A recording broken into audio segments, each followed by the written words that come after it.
Hi, Lucy. Hi, hi. Guess what? I didn't have to go into the library today. They had senior people on who took care of everything that needed to get done. Oh, how lovely. Bubble email, the signs, and Okay. keeping an And eye out for anybody who might show up, although I have a feeling that nobody would have anyway because of the weather. well, there hasn't been any traffic down my street since I've been up. You know, And the the only only, thing that came through my street is the snowplow. yeah, and for me, the only other people I've seen are the dog walkers who've got to get their dogs out. So, Well, I know the dog walkers usually come by the street, but they haven't. So yeah, yeah. Well, I it saw must one be dog. a dog out in the yard or something Yeah, today.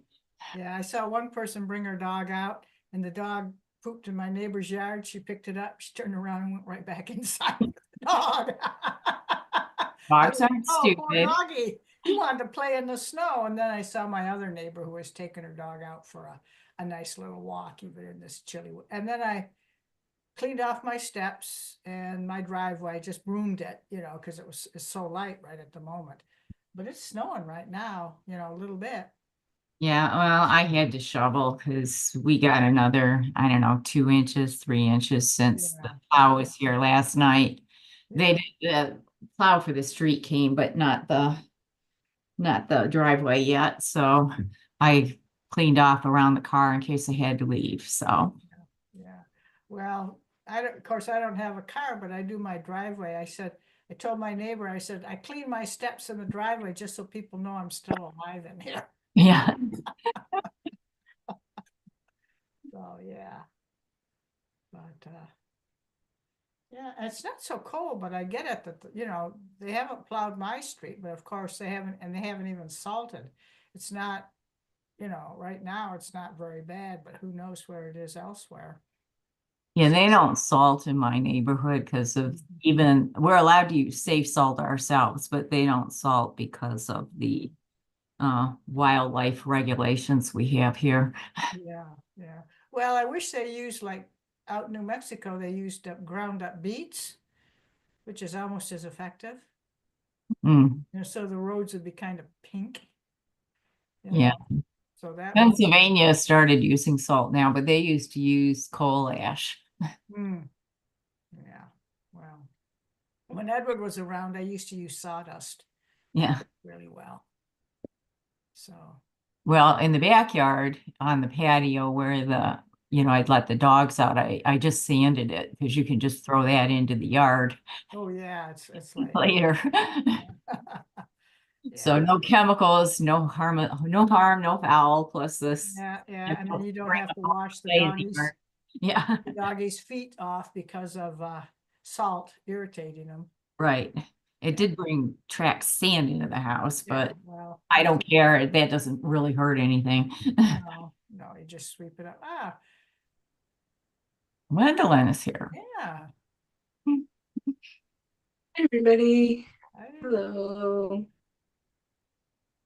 Oh, yeah, no, we got to keep this open too.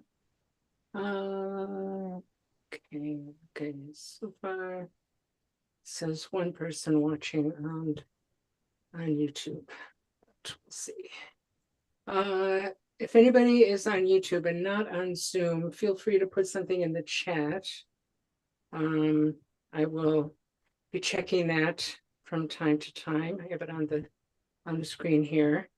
Hey, to those who are on Zoom. Yeah, I'm sorry about having to cancel. I just was like, it's always so hard to make the decision, because you don't know what's going to happen. The weather report was saying 6 inches for where I am and like 3 inches for Lakewood, but it just started snowing right now as I started talking, Yeah, it's and snowing it's here just, too. Here. yeah. So it's just a difficult call, and I never want people to have to risk, getting in a car accident or whatever to go to meditation. So that's why I made the choice to do it this way.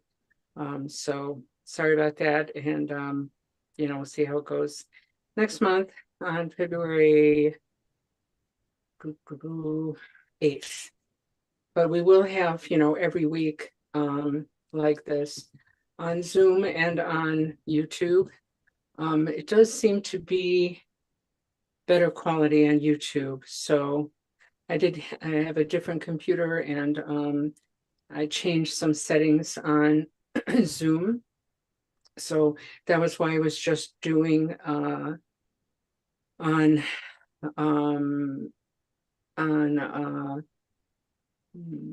that's why I was just doing the live stream, because the quality was so poor when I was going through Zoom, you know, to YouTube. But now it seems to be quite good. When I'm looking at YouTube, it looks fine. It looks really clear and good.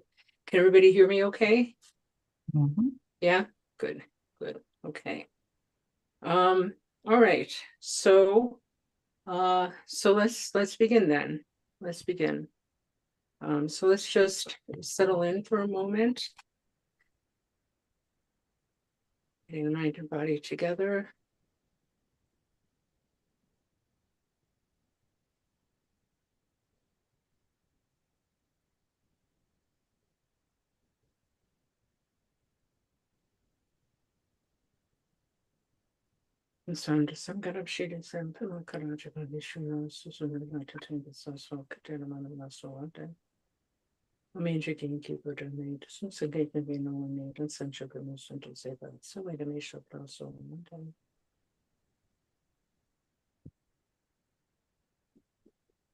So we want to begin with our bodhicitta motivation, thinking about the suffering of all beings, our mothers.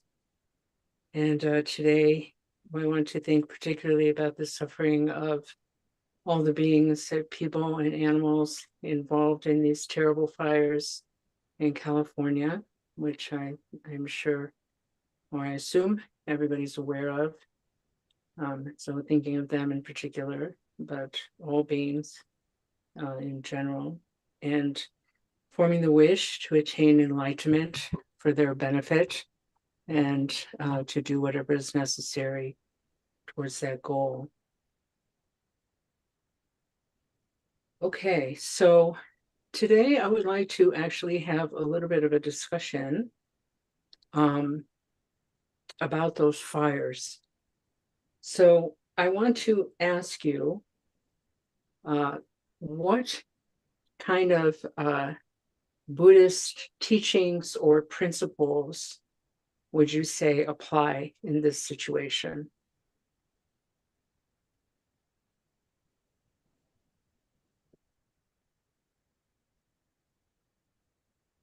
How would, go ahead. I think that thinking of the firefighters, Mm-hmm. rescue people, I think of the courage and compassion that they're doing to try and control this thing. And Okay. also, you know, it's their job, yeah, but it's selfish. It takes a certain sort of person. And so Mm-hmm. even if they don't think in a more like bodhicitta way, Mm-hmm. definitely generating merit as they strive to control this. Okay. All right. What other Buddhist teachings or principles might apply in this situation? Liz? Impermanence Mm-hmm. Mm-hmm. for everything that's going to be lost in these fires. Mm-hmm. Mm-hmm. Yeah. Okay.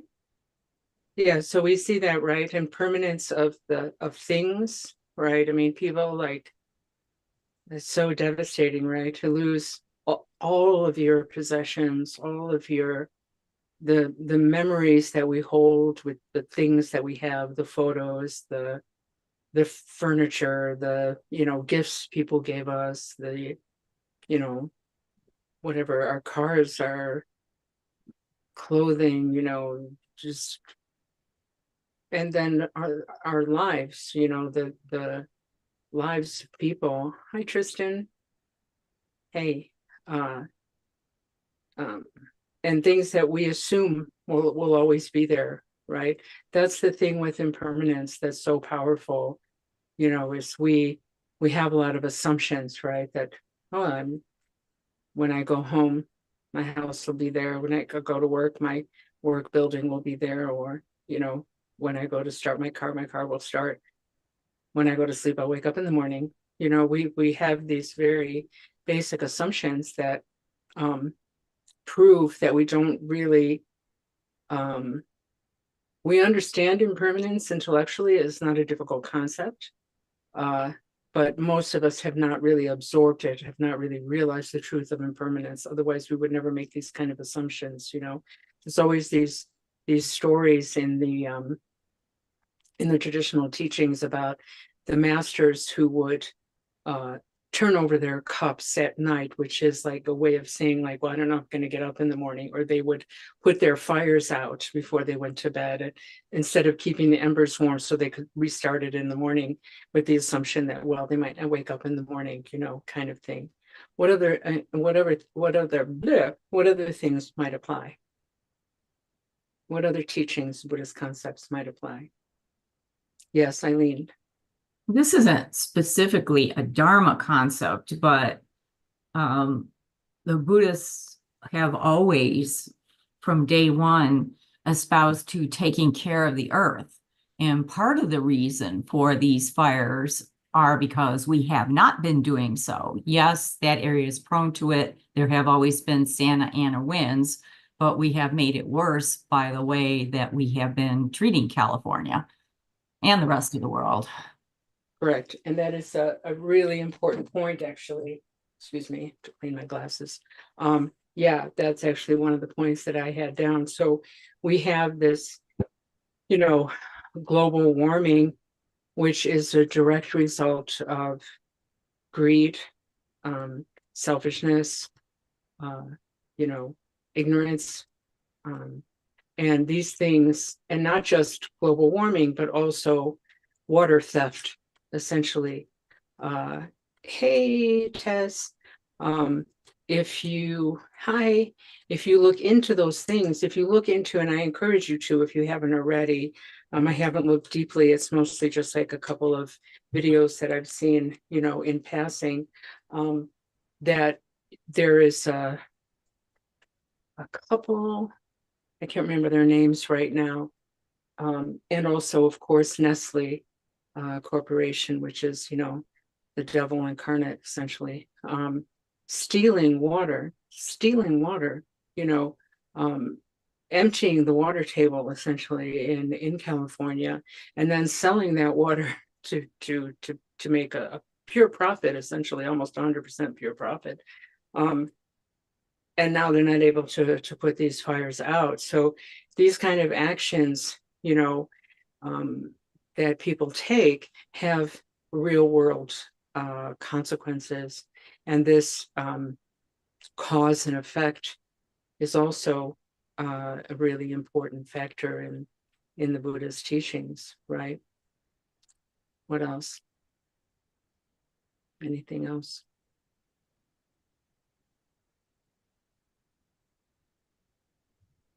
So Tess, my question was about, did you hear it? I don't know if you just, so my question was, we're talking about the fires in California, and what kind of Buddhist principles or teachings might come to mind when we consider those fires, right? And so far we've talked about impermanence and sort of cause and effect and compassion, and like taking care of the earth, or in this case, not taking care of the earth. And that's what we was just talking about, the kind of greed and ignorance, when we talk about corporations, like I was just talking about Nestle, for example, or countries or companies or states or governments, we tend to think of those things as monolithic, non-human entities, right? But those entities are made of individual people, right? So this is one of the reasons why it's so vital that human beings work on themselves as individuals, right? to develop these important qualities of compassion and love and the thought of others, and putting others first and so forth, right? I think that compassion is such a vital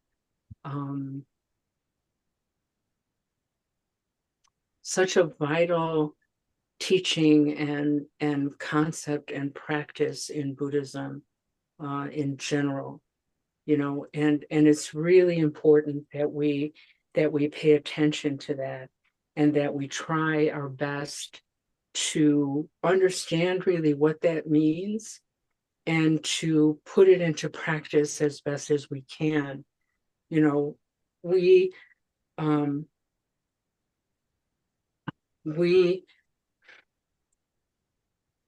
we usually think of ourselves as good people, and I'm sure that we are.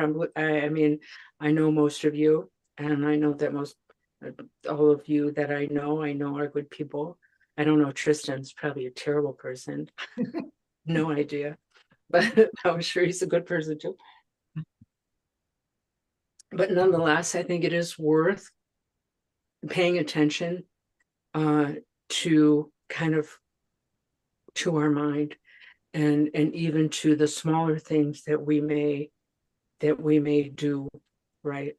And to the sort of trend where our mind might be going, because it can be really easy to not notice these smaller things, and then they kind of become bigger things.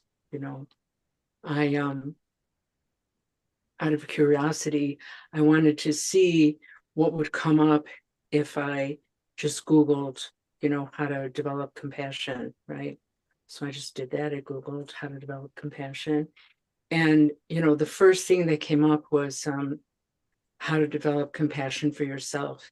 And it was all, like, almost all I could find was self-compassion, self-care, how to develop compassion for yourself. Now, I'm not saying that's not important. That is really important. It is important. And it is taught in Buddhism that we should have compassion for ourselves. But I think that what I see in today's world is, or sort of pop culture, or I don't know, I hesitate to say like this generation, because I don't think it really is that so much, but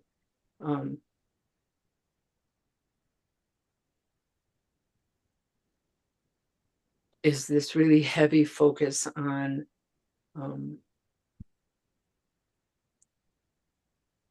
you see things like surround yourself with people that are positive, and get rid of people that are depressed, and this kind of thing. It's a very sort of self-focused mindset, and setting boundaries and things like that. And again, I think it's really important to set boundaries. I'm not saying that it's not, but I think that it can go a little too far, where we're not willing at all to sacrifice for somebody else, or we're not willing at all to be even a little bit inconvenienced for somebody else. That's what I'm talking about. Not to be so unbalanced, where we're just running ourselves dry, and allowing ourselves to be abused by others. That's not what I'm saying.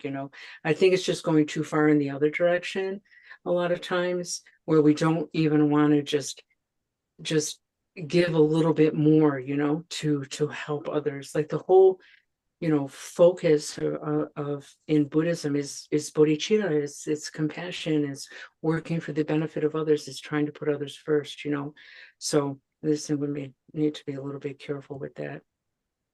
The other thing that I want to just mention about these fires is the animals, right? Rinpoche always talks about the animals in this kind of situation, in war, or in this type of any type of natural disaster. There are so many animals that have been burned to death, in these fires, right? Well, you just think of the countless animals in the forest, right? birds and the, the mice and whatever, deer, snakes, I don't know, whatever kind of wild animals they are. So please think of them too, when you're developing compassion for all the terrible loss that has happened there. And it's not the only place that is experiencing terrible fires either. Apparently there's fires raging in South America as well, and other places. So, the suffering just on this planet alone is quite vast. And this is why we're practicing, this is why we do what we do, right? Is in order to help to relieve that suffering as best as we can, for ourselves and for others. So today we're going to do some mindfulness of breathing practice, and then we're going to do the practice of exchange, and we're going to use we're going to learn or practice how to do Tonglen, and for that kind of situation when we're thinking about the fires or any kind of natural disaster, but we'll use the fires in this situation, how to do Tonglen in that kind of situation. Okay. And so I want to remind you that now we end at 11:30 instead of 12 like we have in the past. Okay. But we will leave time, since today is the day that we're supposed to meet for coffee and have some conversation. We'll have some time after so we can just talk and have some conversation if you want. If you don't want to, that's fine too. I'll understand. Okay. All right. So, okay, so let's do some meditation. Oh, I forgot to look at the chat. Nothing in the chat. All right, still nobody in the chat. Okay. Cool. All right, so wherever you're sitting in a chair, you just want your feet flat on the floor. If you're sitting on the floor, or if you're crossing your legs wherever you are, just cross them in whatever way is comfortable for you. And then your hands should be either palms down on your knees or on your thighs, or palms up like that, but in your lap, push that away a little bit, or with your fingers on top of each other and your thumbs touching like that in your lap.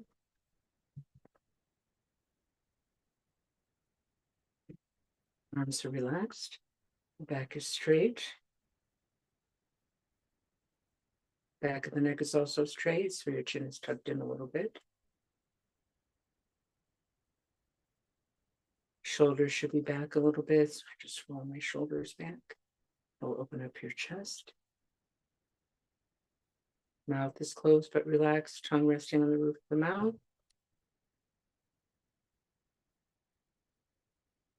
Breathing through the nose. Ideally, the eyes are open, looking down a few feet in front of you with a relaxed lowered gaze.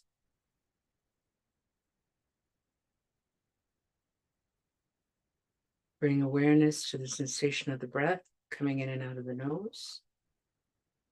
Using that sensation to maintain awareness of the present moment, here and now. Let's do that for one moment, so you know what we're talking about.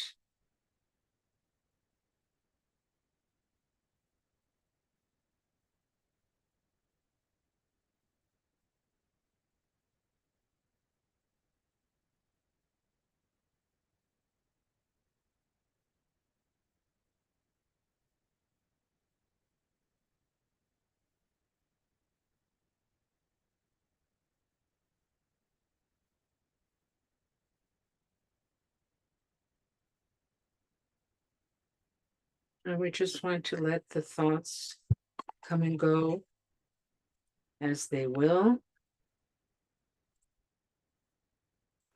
We're not trying to control them. At the same time, we're not running after them. Just let them arise, dwell, and disappear on their own. while maintaining awareness of the breath.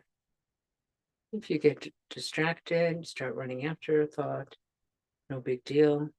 Just bring the mind back to the breath. So please begin that now.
Bring your mind back to the breath. The body should be as relaxed as possible while maintaining awareness while maintaining the posture. Mind should be as relaxed as possible while maintaining awareness of the breath. Nothing to do, nothing to achieve, just being here and now.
Now you can begin to count the breaths if you like, counting every in-breath or every out-breath up to a total of 10 complete breaths.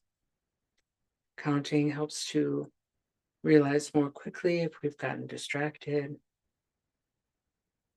If you lose count, just bring the mind back, start again at 1. If you get to 10, don't let that distract you. Just bring the mind back, start again at 1. If you're feeling particularly distracted, can choose a lower number, a 3 or 7, whatever. If you're feeling quite into it, can go as high as 21, but not a good idea generally to go higher than that. Oh, please begin that now.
Okay, we can end this meditation now.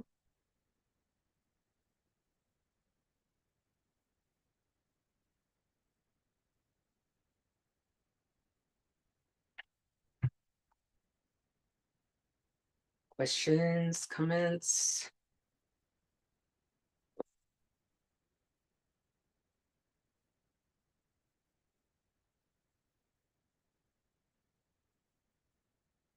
No. Bill, Lee, Lee. Yes. Oh, I can't hear you.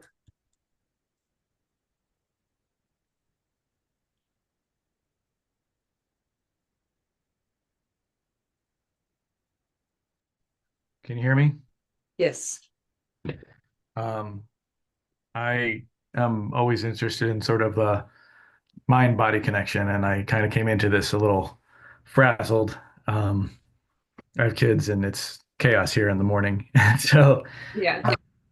it's nice to go to a room by myself, but also notice that like while I'm doing things internally, I'm noticing things like I can literally feel a blood pressure drop, and sort of for obviously with I don't want to call it controlled breathing, but just being conscious of it, it naturally just sort of levels out. Mhm. I'm always grateful for that. So yeah, the mind body connection is always I'm always it never gets old. It's fascinating to me how doing this um, not only helps mentally but physically too. Yeah, that's why there's that posture, right? I mean, we can't always keep like the perfect posture, but the general posture of the way as it's described, particularly keeping the spine straight and so forth, is because there is the mind body connection. Yeah. And the fact that that is recognized is really an important factor in meditation, and actually not just meditation, but throughout the different practices, even the most advanced practices, this mind body connection is recognized and used, to advance along the path. So yeah, it's very interesting. um, yes, Lucy. In regards to the mind and body connection, Mhm. I'm always pleased because I like to have a coughing jag somewhere in the middle of meditation. Mhm. And all I tell myself, it's my body is trying to distract me. Mhm. Therefore, just relax a little into it, and Mhm. perhaps you won't have that coughing jag. Mhm. And Mhm. the coughing is sometimes a physical thing to the breathing. Mhm. More and more, it's getting so that I'm able to tell myself it's just a small distraction. It'll go away. Mhm. Yeah, and it's so interesting that that's how it's working these days. Mhm. Mhm. Yeah, and I really encourage everybody, if you have the opportunity to do extended practice, like a week-long retreat or a 10-day retreat or something like that, I really encourage you to take it if you can, because the deeper you go, you know, um, usually you find in a longer retreat like that, it can take even a couple of days just to settle down, to really settle. And then you start to see that you can go quite deep in that meditation. And when you go really deep, and it says in the teachings that your body starts to feel, what they say, your body starts to feel like cotton wool. Like you almost don't feel it at all. It feels very light. It feels very blissful. The pain completely disappears, things like that. I've personally experienced that in the past. It's much harder now, and with the way of that my body is. But when I was young and starting out, I remember feeling like that, and it being very, very pleasant. once the mind is quite settled, and even now, when I am feeling, if I'm feeling better, if I'm feeling good, mentally and emotionally, I do notice, typically like my back pain is less, this kind of thing. So even that sort of connection you can see, right? Anybody else? Oh, I should check the comments on YouTube. No, nothing. Okay. All right. Oh, yes, Tess. So I wanted to circle around to what you mentioned in the beginning about compassion, and to find the connection with stupid compassion and wise compassion, and the recognition that I'm not being judgmental when I say stupid compassion, but the idea of I remember I lived in a community one time, and this guy would come in. He had a broken arm and it was in a cast, and all of our rooms were open. And I said, we're not a social service agency. It was a different kind of a community. And no, we need to help him. And it turns out that, and I did not, we had 4 floors. And I lived on a floor that was pretty much off limits to any kind of public access, because I have my instruments, my violin and my viola, and I really feel a obligation to protect them and care for them. They're in my care, they're in my trust. And then it turned out later that this, I'm really so sorry. I thought, oh God, and he ended up stealing a bunch of stuff from a bunch of people. And I thought, there's an example of, sadly, compassion that wasn't wise. It was stupid compassion. We wanted to help him, but it's just like we needed to figure out another way. Right. And the other thing is, like, with compassion for oneself, it's like the whole thing. And I sometimes, people are self-care, and I especially being in the helping profession, yes, it's really important, but it can be really almost, remember they used to joke about, oh yeah, you're meditating and you're contemplating your navel. Mhm. Like, wait a minute, how much of this, like, to find a balance between, self care. I do my own scheduling, even though I'm terrible at it. I got my Achilles heel. I make mistakes with scheduling, but I know how to work with my own capacities. And so that's smart compassion, rather than thinking, oh, I can do everything, blah, blah, I need to be present for blah, blah, blah. I need to see 9 people every day. No, Right. I don't know. So thank you for bringing that up. Yeah. I mean, it's I don't feel like I really expressed what fully, like, what I wanted to say, because it's not like, I think it is just a matter of balance, like you said. It's not like we shouldn't protect ourselves. It's not like we shouldn't have boundaries. And I just feel like it's just going so far out of balance, in a lot of ways. And that, people are,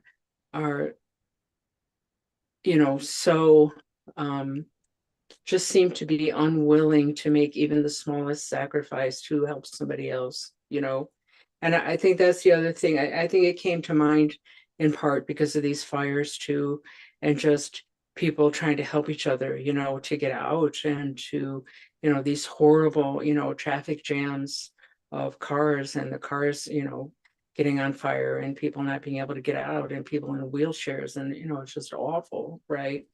And I think that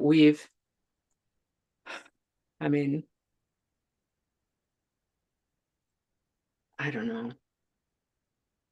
It's hard to say what I'm thinking, but.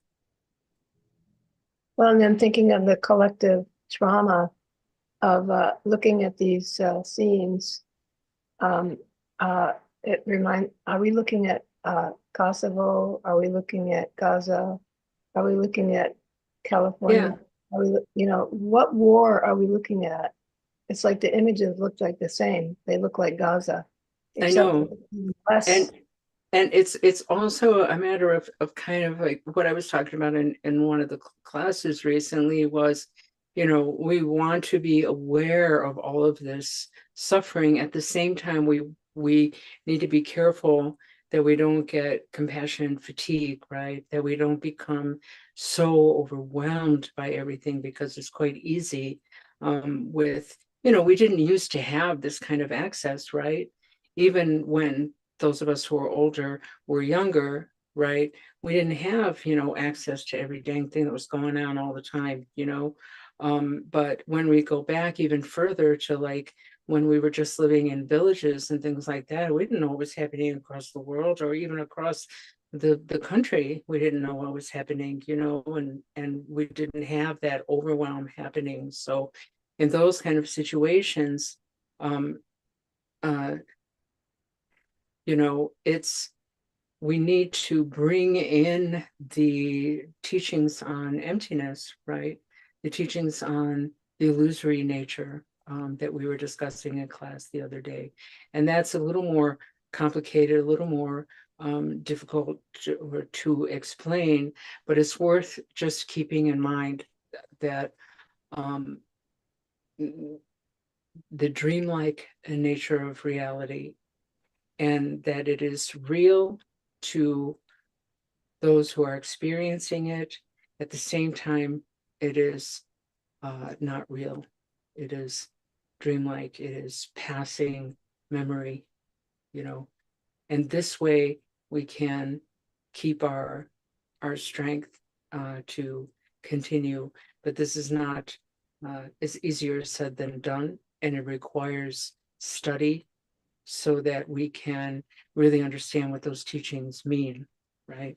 And it's not something that I can explain in, you know, 2 minutes time, but I really encourage people to find those teachings.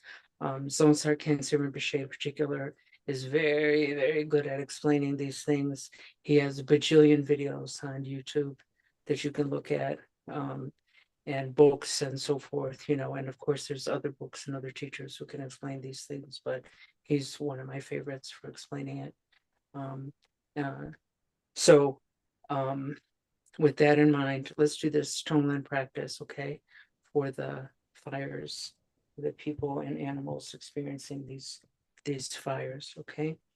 So just remind you that the Tonglen practice, we take the same posture as for the mindfulness breathing practice, but we are it's okay if you want to close your eyes for this practice, as long as you don't fall asleep. Okay. I mean, I guess you can fall asleep if you want to. It just won't be very useful. That's all. Just try not to snore. If you have your sound down. Lucy Peck, I'm muting you. There you go. Okay. All right. So again, just gather your mind.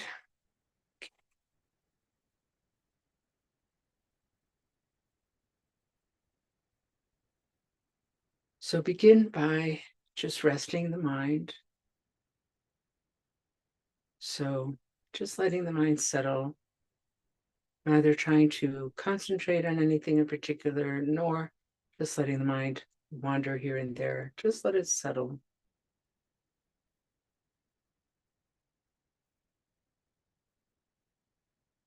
Now imagine in your heart center a bright white light like a shining star.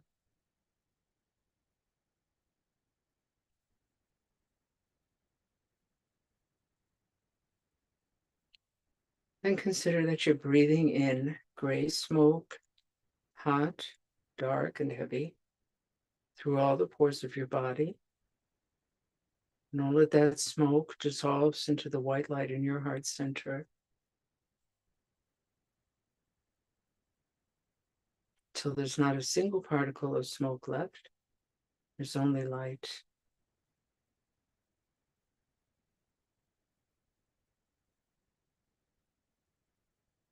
And you're breathing out white light, cool, clean, clear, very bright, through all the pores of your body.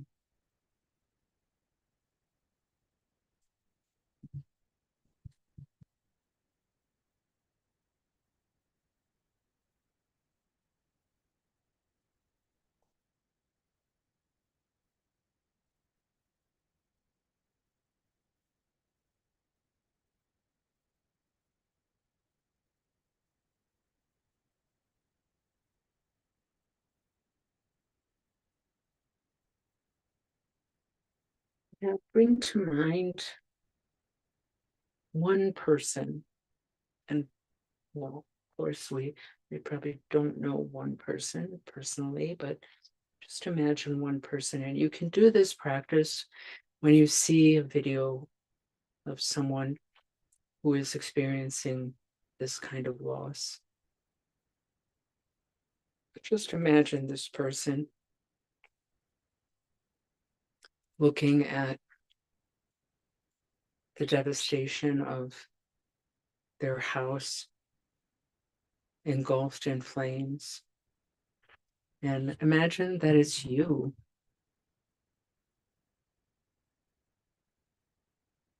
Imagine looking at your own home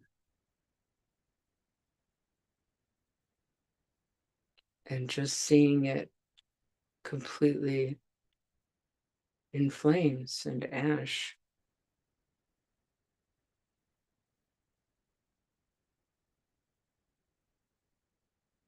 Knowing that everything that was inside of it is not going to be able to be recovered. All of your keepsakes,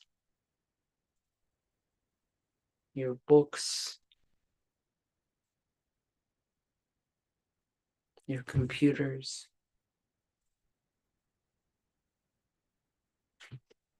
your violins, your art, your furniture, your journals, your photographs, gone, gone forever, irreplaceable. All of your clothing gone.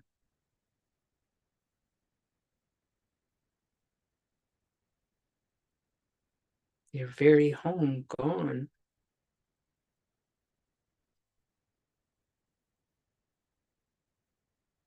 All your dishes gone.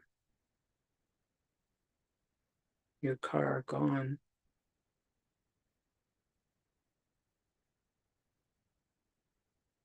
Maybe you had pets you couldn't rescue, gone, dead.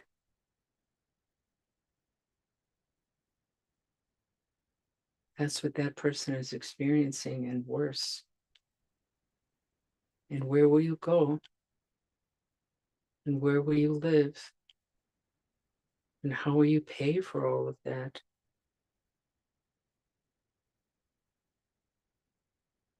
And how will you recover the things you need to live, to work, to communicate?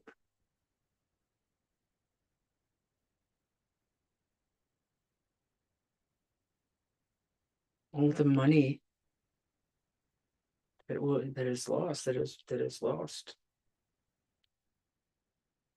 that you will have to pay to rebuild some kind of life.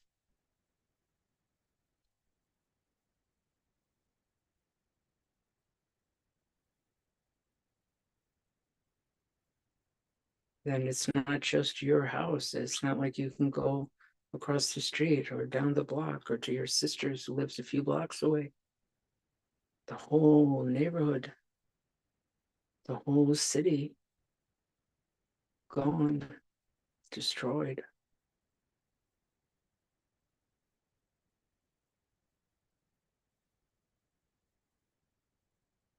And when you feel that pain in your own heart that that person is experiencing,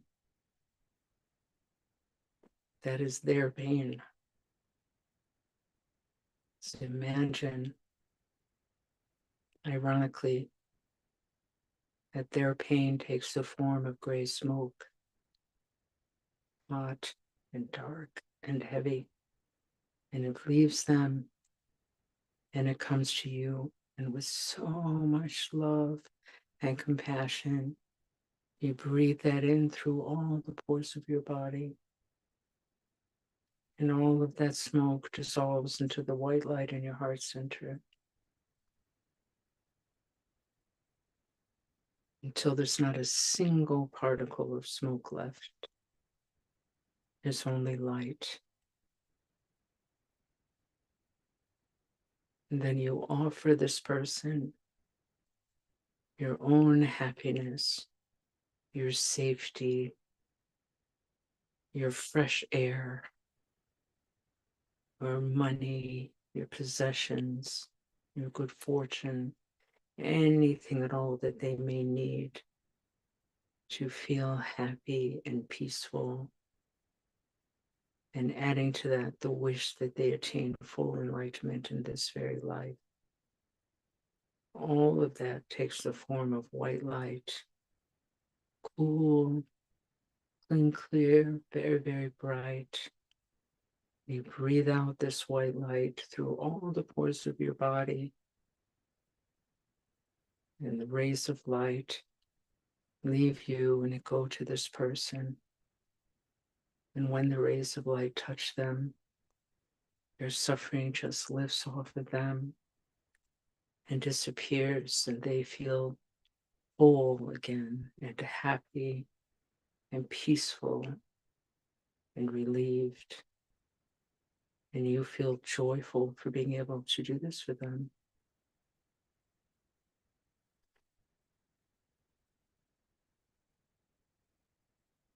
And we extend it to all of the people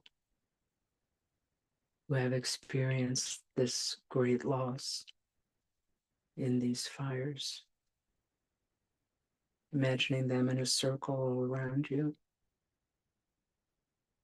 Their grief, their terror, their fear.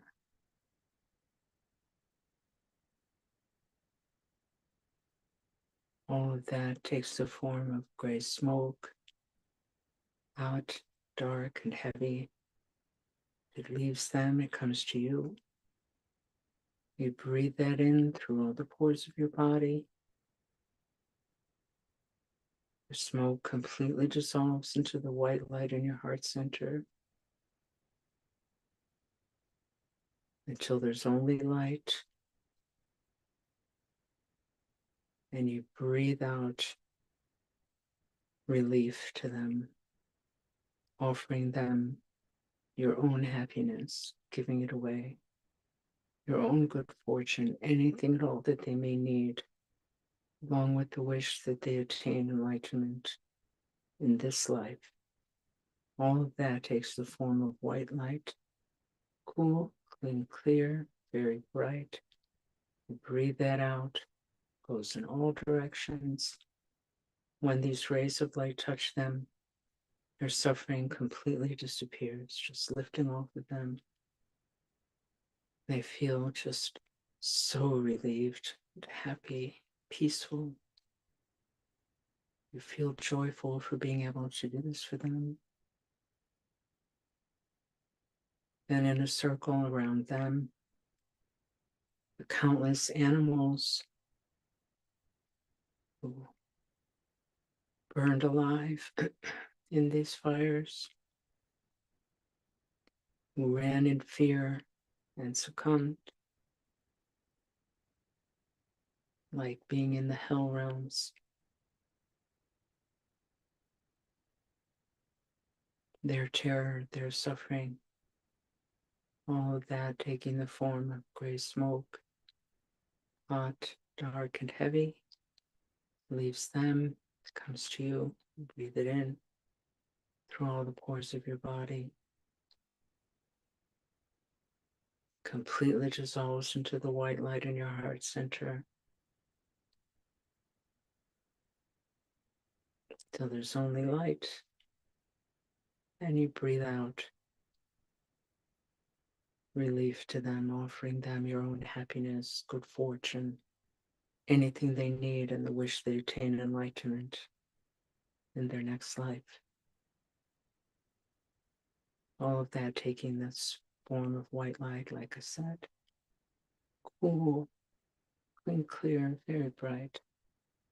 When the rays of light touch them, their suffering completely vanishes, and they feel relieved and happy and free. You feel joyful being able to do this. Now all sentient beings around them, as far as the eye can see, in every direction,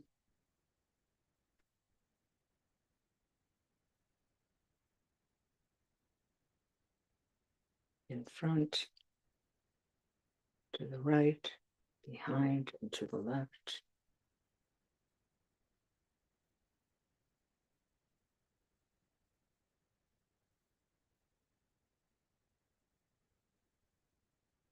Considering their myriad sufferings,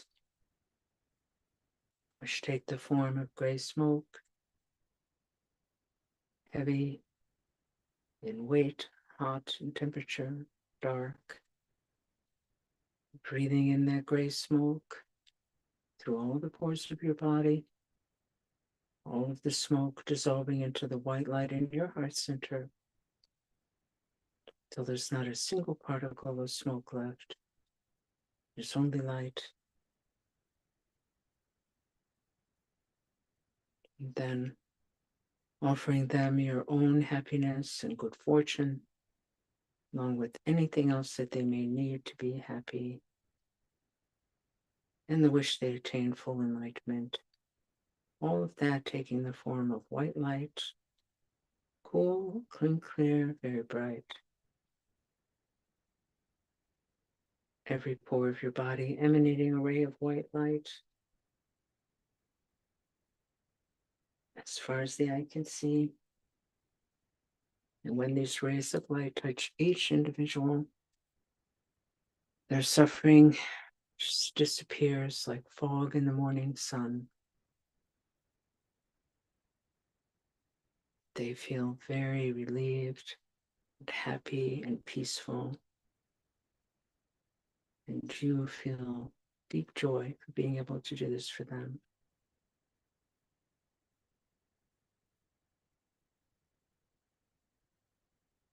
Now we let go of the visualization altogether, gently bringing the mind back to the breath and into the present moment, here and now.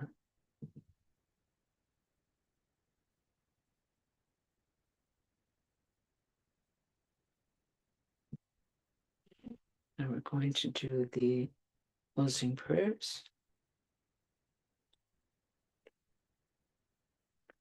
If you are on YouTube, you can find these in the description box, but I've shared them here as well, in case you don't have them. These first four we do just in Tibetan. Kanri wawe kowe shinkam su pendante wa malu juene chene siwon tenzing gim so yi shape ke ka tu thank you shi. Swasti jigme kempe kalong yamparu kwekav sechen sisera puntawa nitru dunsanam ke nabu cho seche gewe shakinta su so.